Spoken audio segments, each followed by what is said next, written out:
इरानले हालैका दिनहरूमा दाबी गरे अनुसार उसले आफ्ना सबैभन्दा शक्तिशाली र घातक हतियारहरू अझै सार्वजनिक गरेको छैन। यदि चीनले इरानलाई हाइपरसोनिक र एन्टिसिप क्षेप्यास्त्र प्रविधि हस्तान्तरण गरेको कुरा सत्य हो भने यसले अमेरिकी नौसेनाको दबदबालाई सिधै निशानामा पार्नेछ। समुद्रमा तैरिरहेका विशाल विमानवाहक जहाजहरू जो कुनै पनि देशका लागि सैन्य शक्तिको प्रतीक मानिन्छन्, ती हाइपरसोनिक क्षेप्यास्त्रको एकै प्रहारमा ध्वस्त हुन सक्छन्, किनभने यति तीव्र गतिमा आउने हतियारलाई देख्दा र प्रतिक्रिया दिँदाको समय यति कम हुन्छ कि सुरक्षा प्रणाली सक्रिय हुनु अघि नै यसले आफ्नो लक्ष्य भेदन गरिसकेको हुन्छ। यस प्रविधिले गर्दा अब युद्ध केवल संख्यात्मक शक्तिको आधारमा मात्र होइन, बरु प्रविधिको श्रेष्ठताको आधारमा परिणाम निस्कन सक्छ। इरान जस्तो राष्ट्रले यस्तो गेम चेन्जर हतियार प्राप्त गर्नुको अर्थ हो अब कुनै पनि अमेरिकी सैन्य अखडा असुरक्षित हुनु हो। दर्शक वृन्द, आउनुहोस् आजको यस श्रृङ्खलामा हामी इरानले अमेरिका जस्तो महाशक्तिलाई कसरी खतरनाक चक्रव्यूहमा फसाउँदैछ, आज हामी यसैको बारेमा विशेष चर्चा गर्नेछौँ। भर्खरै इरानी राष्ट्रपति मसुद पेजेस्कियानले सार्वजनिक गरेको भिडियो सन्देशमा खाडी मुलुकहरूसँग माफी माग्दै स्पष्ट शब्दमा एउटा यस्तो शर्त राखेका छन्, यदि इरान युद्धमा खाडी देशले आफ्नो भूमि, आकाश वा सैन्य अखडा अमेरिकी आक्रमणका लागि प्रयोग गर्न नदिने हो भने इरानले खाडी देशका पूर्वाधार वा तेल खानीहरूमा कुनै प्रकारको क्षति पुर्याउने छैन। वास्तवमा राष्ट्रपति पेजेस्कियानले खाडी देशलाई नरम भाषा प्रयोग गर्दै कूटनीतिक रूपमा अमेरिकालाई एउटा उच्च स्तरको चेकमेट रणनीतिमा फसाउन खोजेका छन्। यो प्रस्ताव सुन्दा सामान्य लागे पनि यसको भित्री अर्थ निकै गहिरो र रणनीतिक छ। इरानले यसअघि नै दुवै र अन्य क्षेत्रका सुरक्षित मानिएका स्थानहरूमा सांकेतिक आक्रमण गरेर आफूसँग शक्तिशाली सामरिक दबाव सिर्जना गर्न सक्ने क्षमता रहेको देखाइसकेको छ। उसले खाडी देशहरूलाई यो महसुस गराउन खोजिरहेको छ कि अमेरिकाको इजरायली एजेन्डा वा इरान विरोधी युद्धमा सामेल हुनु भनेको आफ्नै देशको आर्थिक समृद्धि, पर्यटन र तेल व्यापारलाई खरानी बनाउनु हो। वर्षौंदेखि अमेरिकी नाकाबन्दी र सैन्य दबाव झेल्दै आएको इरानको यो प्रस्तावले अमेरिकी गठबन्धनमा यसरी प्रहार गरेको छ कि अब खाडी देशले कि त अमेरिकी गठबन्धन जोगाउनु पर्नेछ कि त आफ्नो समृद्धिलाई जोगाउनु पर्नेछ। यो इरानले दिएको एउटा यस्तो खतरनाक प्रस्ताव हो, यहाँ कुनै तेस्रो विकल्प छैन। इरानको यो रणनीतिले विशेष गरी साउदी अरब, संयुक्त अरब इमिरेट्स र कतार जस्ता देशहरूलाई ठूलो धर्म सङ्कटमा पारेको छ। यी देशहरू सुरक्षाका लागि अमेरिकासँग निर्भर छन्, तर उनीहरूको व्यापारिक भविष्य र स्थायित्व इरानसँगको शान्तिमा टिकेको छ। इरानले भिक्ट्री डेनाइल अर्थात् विजय अस्वीकारको रणनीतिमा यो युद्ध लडिरहेको छ। उसलाई थाहा छ कि ऊ अमेरिकासँग सिधै जित्न सक्दैन, त्यसैले उसले अमेरिकाको क्षेत्रीय आधारलाई नै कमजोर बनाउने रणनीति लिएको हो। यदि खाडी देशहरूले आफ्नो एयरबेस प्रयोग गर्न नदिने हो भने अमेरिकाले आफ्ना B-2 स्टेल्थ बम्बर वा विमानवाहक जहाजहरूबाट मात्रै इरानलाई नियन्त्रणमा राख्न असम्भव हुन्छ। इरानको यो रणनीतिले अब अमेरिकासँग खाडी देशहरूसँगको सम्बन्धमा दरार आउन सक्छ। इरानको यो रणनीतिले अब अमेरिकासँग खाडी देशहरूको सम्बन्धमा दरार आउन सक्छ। साउदी अरबले ब्ल्याक च्यानल डिप्लोमेसी मार्फत इरानसँग सम्झौताको बिन्दु खोज्नुले पनि इरानको यो चाल सफल हुँदै गएको संकेत गर्दछ।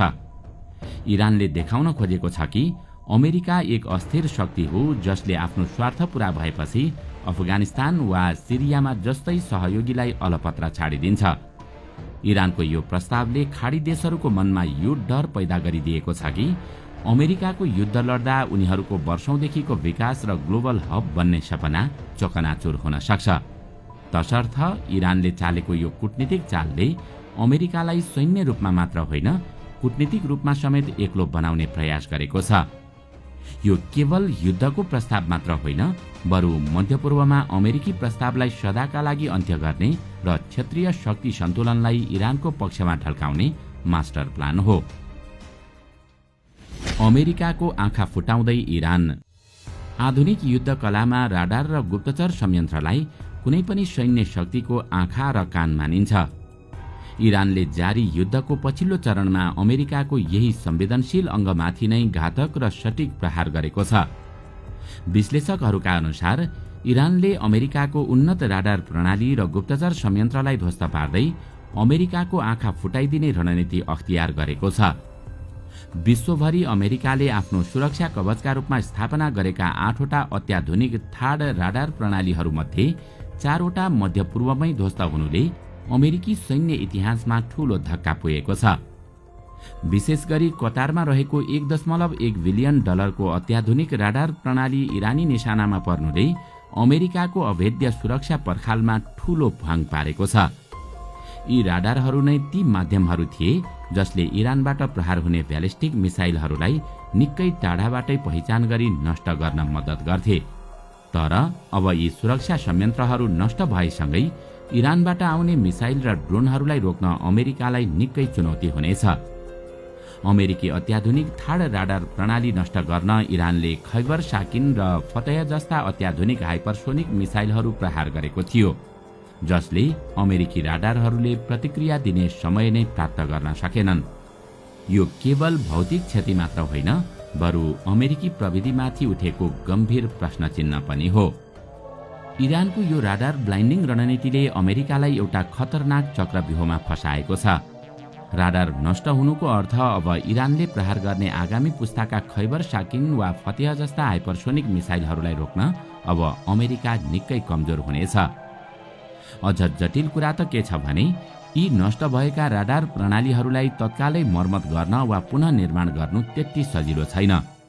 अब यहाँ गम्भीर प्रश्न उठ्छ, इजरायलको जस्तो मोसाद सञ्जाल नभएको अनि आफ्नो अत्याधुनिक सेटेलाइट समेत नभएको इरानले कसरी यति सटीक गुप्तचर सूचना प्राप्त गर्यो? इरान युद्धमा रुस र चीनको भूमिका। इरान र अमेरिका बीचको वर्तमान द्वन्द्वलाई केवल दुई देशको आपसी टकरावका रूपमा मात्र हेर्नु एक ठूलो भूल हुनेछ। यो युद्धको पर्दा पछाडि विश्वका प्रमुख शक्ति राष्ट्रहरू रुस, चीन र युक्रेन आफ्नै रणनीतिक स्वार्थ र दाउपेचका साथ सक्रिय छन्, जसले यसलाई एउटा ग्लोबल स्याडो वार अर्थात् विश्वव्यापी छाया युद्धमा परिणत गरिदिएको छ।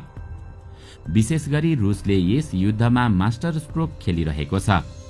वर्षौंदेखि युक्रेन युद्धमा अमेरिका र पश्चिमी देशहरूको दबाव झेल्दै आएका भ्लादिमिर पुटिनका लागि इरान अमेरिका मुठभेड एउटा ठूलो अवसर बन्न पुगेको छ। रुसले इरानलाई केवल हतियार मात्र होइन, बरु अत्यन्तै गोप्य रियल टाइम स्याटेलाइट इन्टेलिजेन्स उपलब्ध गराइरहेको छ।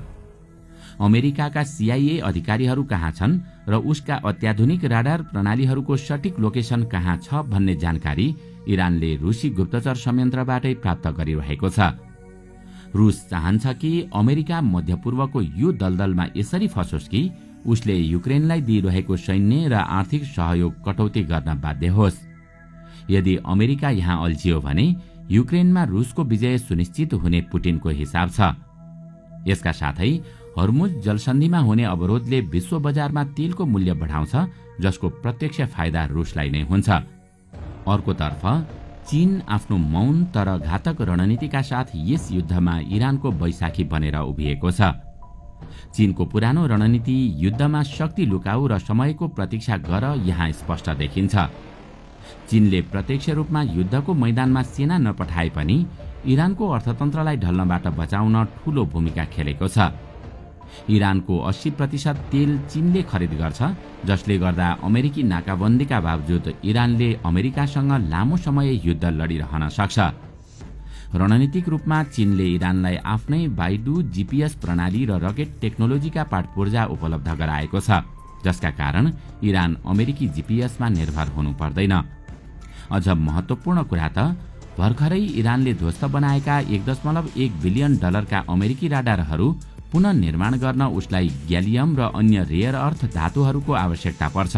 तर यस्ता धातुहरूमा विश्व बजारमा चीनको 90% भन्दा बढी एकाधिकार छ, जुन धातुहरू अहिले अमेरिकामा निर्यात गर्न चीनले पूर्ण रूपमा प्रतिबन्ध लगाएको छ। यसको अर्थ हो अमेरिकाले अहिले गुमाएका राडारहरू तत्कालै पुनः निर्माण गर्न असम्भव जस्तै बन्न पुगेको छ। यो वैश्विक समीकरणमा सबैभन्दा रोचक र आश्चर्यजनक भूमिका यति बेला इरानमा युक्रेनको सक्रियता बन्न पुगेको छ। अचम्मको कुरा त के छ भने युक्रेन जो आफै रुससँग युद्धमा लडिरहेको छ, उसले अहिले मध्यपूर्वको लडाईँमा अमेरिकालाई सहयोग गरिरहेको छ। इरानले रुसलाई शहीद ड्रोनहरू आपूर्ति गर्दै आएको छ, जुन ड्रोनहरू युक्रेनमा विनाश मचाउन प्रयोग गरिन्छ।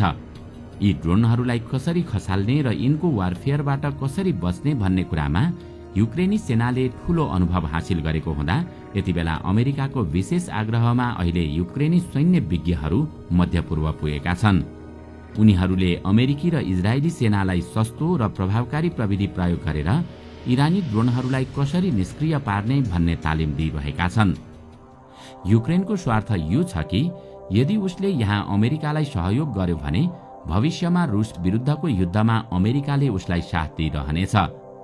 यसरी हेर्दा यो युद्ध मध्यपूर्वको एउटा सानो भूगोलमा सीमित भए पनि यसको नशा मस्को, बेजिङ र केवसम्म जोडिएको छ।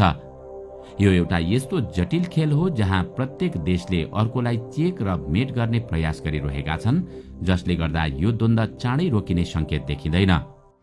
ट्रम्पको चुनौती र अमेरिकी जनमत। इरान र अमेरिका बीचको यो भीषण टकरावले दशकौंदेखि कायम रहेको विश्वको भू राजनीतिक सन्तुलनलाई पूरै खलबल्याइदिएको छ। अमेरिकाले आफ्नो सम्पूर्ण सैन्य शक्ति, अत्याधुनिक हतियार र विमानवाहक जहाजहरू इरानलाई घेर्न मध्यपूर्वमा केन्द्रित गरेपछि विश्वका अन्य रणनीतिक क्षेत्रहरू सुरक्षा रिक्तताको अवस्थामा पुगेका छन्। विशेष गरी ताइवान र दक्षिण कोरिया जस्ता क्षेत्रहरू जहाँ अमेरिकाको बलियो सैन्य उपस्थिति थियो, अहिले असुरक्षित महसुस गरिरहेका छन्। इरानका साना र सस्ता ड्रोनहरूलाई खसाल्न अमेरिकाले आफ्ना बहुमूल्य इन्टरसेप्टर र पेट्रियट मिसाइल प्रणालीहरू मध्यपूर्वमा केन्द्रित गराएको छ, जसले गर्दा अब प्रशान्त महासागर क्षेत्रमा चीनको प्रभाव बढ्न सक्छ। चीनले ताइवानको आकाशमा आफ्नो गतिविधि बढाउनु र उत्तर कोरियाले दक्षिण कोरियाको सीमामा हतियार प्रदर्शन गर्नुले के संकेत गर्छ भने अमेरिका एउटा मोर्चामा अल्झिँदा रुस, चीन र उत्तर कोरियाले यसलाई अवसरका रूपमा लिएका छन्। यो सन्तुलनको खललले अमेरिकालाई केवल सैन्य रूपमा मात्र होइन, बरु एक विश्वव्यापी सुरक्षा ग्यारेन्टरको रूपमा समेत कमजोर प्रमाणित गरिदिएको छ। यस्तो जटिल परिस्थितिमा राष्ट्रपति डोनाल्ड ट्रम्पका लागि यो युद्ध एक अग्नि परीक्षा साबित हुन पुगेको छ। ट्रम्पले इरानलाई घुँडा टेकाउने र अनकन्डिसनल सरेन्डर अर्थात् बिना शर्त आत्मसमर्पण गराउने ठूला दावीहरू गरिरहेका छन्, तर युद्धको मैदानको वास्तविकता भने अर्कै छ। ट्रम्प प्रशासनले अहिले वुड्स अन द ग्राउन्ड अर्थात् अमेरिकी स्थल सेनालाई सिधै इरानभित्र पठाउने विकल्पमा छलफल गरिरहेको छ। 82औं एयरबर्न डिभिजन जस्ता अग्रपंक्तिका कमाण्डोहरूलाई स्ट्यान्ड बाई राख्नुको मतलब ट्रम्प यो युद्धलाई अन्तिम बिन्दुसम्म लैजान तयार रहेको देखाउँछ। तर इरानले पनि अमेरिकालाई यही स्थल युद्धको दलदलमा फसाउन चाहेको छ। इरानलाई थाहा छ कि उसले आकाशमा अमेरिकी B-2 स्टेल्थ बम्बरलाई भेटाउन सक्दैन, तर यदि अमेरिकी सैनिकहरू इरानी भूमिमा पाइला टेक्छन् भने ह्यान्ड टु ह्यान्ड कम्ब्याटमा उनीहरूलाई ठूलो क्षति पुर्याउन सकिन्छ। ट्रम्पका लागि चुनौती यो छ कि यदि उनले कदम पछाडि हटाए भने उनको राजनीतिक छवि ध्वस्त हुनेछ र यदि उनी अगाडि बढे भने यो अर्को भियतनाम वा अफगानिस्तान जस्तो कहिल्यै नटुङ्गिने युद्धमा परिणत हुन सक्छ। त्यसो त राष्ट्रपति ट्रम्पका लागि अमेरिकी जनमत आगामी दिनमा एउटा ठूलो राजनीतिक धराप बन्न सक्छ। अहिले अमेरिकी सदन निकै गहिरो गरी विभाजित छ। ट्रम्पले इरान विरुद्धको सैन्य कारबाहीका लागि संसदमा करिब 51% झिनो मतान्तरले मात्रै समर्थन पाएका छन्। यसको अर्थ हो सदनका लगभग आधा अर्थात् झण्डै 49% सांसदहरू ट्रम्पको यो युद्धकारी नीतिको कडा विपक्षमा उभिएका छन्। उनीहरूले यसलाई विनाशकारी र महँगो भूल भनिरहेका छन्। सदनभित्रको यो झिनो समर्थनको तुलनामा बाहिरको जनमत भने अझै भयावह देखिन्छ।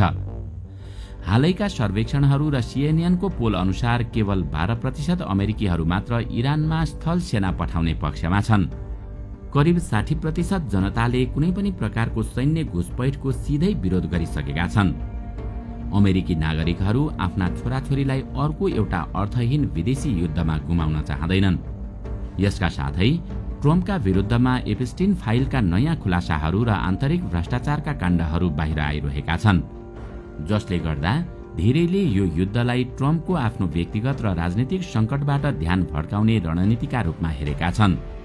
अमेरिकाभित्रै बढ्दो महँगी र आर्थिक अनिश्चितताका बीच $अरबौं को यो युद्धले जनस्तरमा ठूलो आक्रोश पैदा गरेको छ। एकातिर इरानले खाडी देशहरूलाई फकाएर अमेरिकालाई कूटनीतिक रूपमा एक्लो पार्ने मास्टर स्ट्रोक खेलिरहेको छ भने अर्कोतिर आफ्नै देशका जनताको समर्थन गुमाउँदै गएका ट्रम्पका लागि यो युद्ध निल्नु न ओकल्नु पनि रहेको छ। इरान र अमेरिका बीचको यो द्वन्द्व अब केवल दुई देशको सिमानामा मात्र सीमित नरही छाया युद्धको रूपमा भूराजनीतिक दाउपेचको प्रयोगशाला बन्न पुगेको छ। इरानले हालैका दिनहरूमा दाबी गरे अनुसार उसले आफ्ना सबैभन्दा शक्तिशाली र घातक हतियारहरू अझै सार्वजनिक गरेको छैन, जुन हतियार इरानलाई चीनले हस्तान्तरण गरेको थियो। यदि यो युद्ध चर्किँदै गयो र इरानले थप क्षतिहरू बेहोर्दै जानु पर्यो भने निश्चय नै उसले ती हाइपरसोनिक र एन्टिसिप क्षेप्यास्त्र प्रहार गर्नेछ। यसको परिणाम अमेरिकाका लागि भयानक हुन सक्छ। आज समुद्रमा तैरिरहेका यी विशाल विमानवाहक जहाजहरू अमेरिकी शक्तिको सर्वोच्च प्रतीक हुन्, तर यदि इरानले चीनबाट प्राप्त हाइपरसोनिक क्षेप्यास्त्र यी युद्धपोतहरूमा प्रहार गर्ने हो भने ती कुनै पनि बेला एकै प्रहारमा ध्वस्त हुन सक्छन्, किनभने इरानले जमिनमा रहेका अमेरिकाका अवैध थाड सुरक्षा प्रणालीलाई त ध्वस्त पार्न सक्छ भने समुद्रमा रहेका यी युद्धपोतहरू पनि त्यो खतराबाट सुरक्षित छैनन्। दर्शक वृन्द, तपाईलाई आजको यो श्रृङ्खला कस्तो लाग्यो हामीलाई कमेन्टमा अवश्य बताउनुहोला। साथै आजको श्रृङ्खला तपाईलाई राम्रो लाग्यो भने लाइक तथा शेयर गरी हाम्रो च्यानललाई सब्स्क्राइब गर्न नभुल्नुहोला र साथमा रहेको बेल आइकन पनि थिच्नुहोस् ताकि हाम्रो नयाँ भिडियोको जानकारी सबैभन्दा पहिला तपाईलाई प्राप्त होस्। आजका लागि यति नै। अर्को भिडियोमा अझै रोचक तथा जानकारीमूलक सामग्री लिएर आउने नै छौं। तबसम्मको लागि बिदा दिनुहोस्। नमस्कार।